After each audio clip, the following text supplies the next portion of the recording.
Newly-wedded couple na sina Megan at Mikael, back to reality na. Later sa Pinoy Showbiz, aming ihahatid. This is Pinoy News Channel.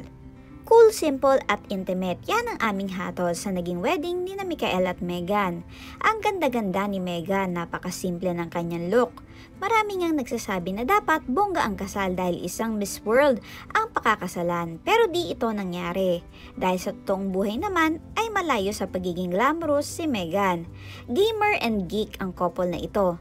Nagpapaka-fashionista lang talaga at glamorous dahil sa kanilang nature of work. Pero pag walang taping or shooting, simple lang ang dalawang ito, enjoy na sa pizza at gaming.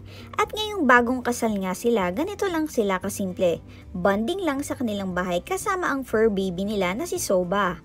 Chill lang talaga ang couple na ito. Wala ngang bonggang honeymoon getaway like other celebrities. It's a family sandwich.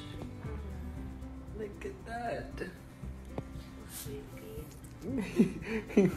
From Sabah to me. Tibonese.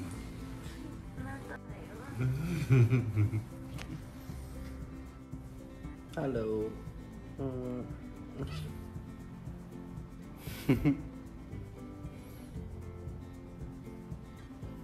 It's a stack of 3 sleepy, well, not people and dogs. Hey Sabah, how are you? How you doing?